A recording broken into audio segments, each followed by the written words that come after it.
Title: Wife flirted with my best friend right in front of me and said, "I made a mistake marrying my husband. I should have chosen you." He replied, "We've had each other for 15 years, and he never bothered us." I drove my fist straight into his jaw. She screamed, "If you're unhappy, the door's right there, you jealous, entitled loser." I left without a word. When she stumbled in drunk the next morning, her face froze at what she found. Starts, her laugh cut through the room like a blade, high and careless, while her hand lingered far too long on his arm. "I made a mistake marrying my husband," she said. "I should have chosen you." He smirked, glancing at me. "We've had each other for 15 years, and he never bothered us." I didn't think. My fist was already moving. Bone met bone. His head snapped back. She screamed, "If you're unhappy, the door's right there, you jealous, entitled loser." So I left. No words. Just silence thick enough to choke her smug little smile. We'd been married 11 years. I met her in college. She was sharp, funny, the kind of woman who made you feel like you were the only one in the room. Back then, I believed her eyes didn't wander. Back then, I believed a lot of things. And him, Daniel, my best friend since high school. We'd shared first beers, first heartbreaks, stupid dreams about starting a business together. He was the brother I chose. At least, I thought I had. There were moments, tiny ones, I should have caught.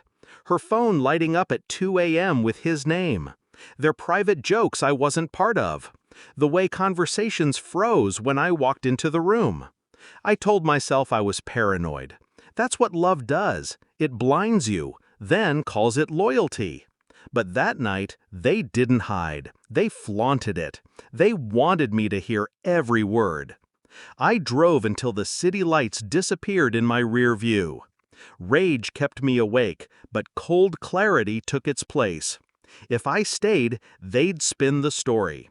I'd be the insecure husband, the violent one. No, I wouldn't give them that power. Instead, I planned. The next morning, before the sun came up, I went home. She was gone. I moved through the house like a ghost, taking what mattered. Documents, bank statements, her laptop. Years of financial sloppiness on her part made my job easy. Affairs leave traces, especially in spending.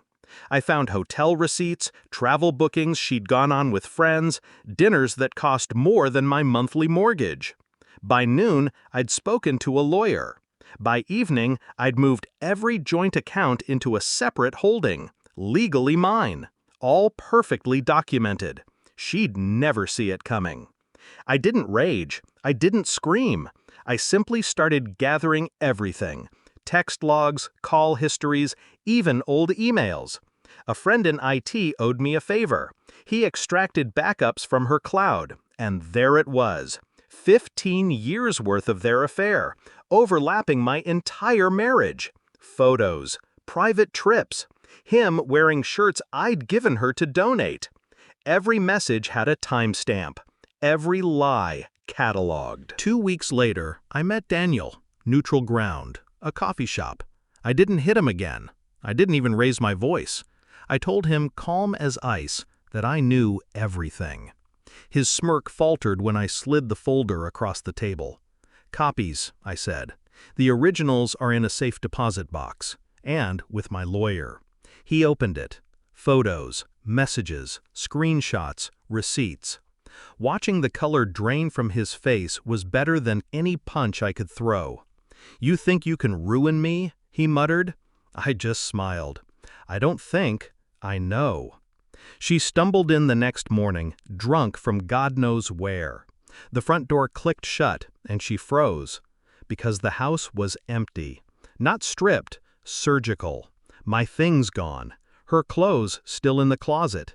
Furniture still in place. But the photos were missing. The wedding album. The little framed shot of us on the pier. The life we'd pretended to have, erased. On the dining table, one envelope.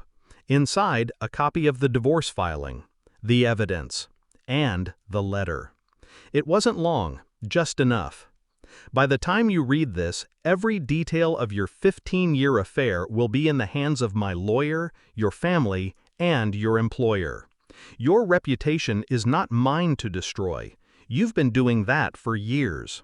I'm just making sure the audience finally sees the show. The accounts are closed, the house will be sold.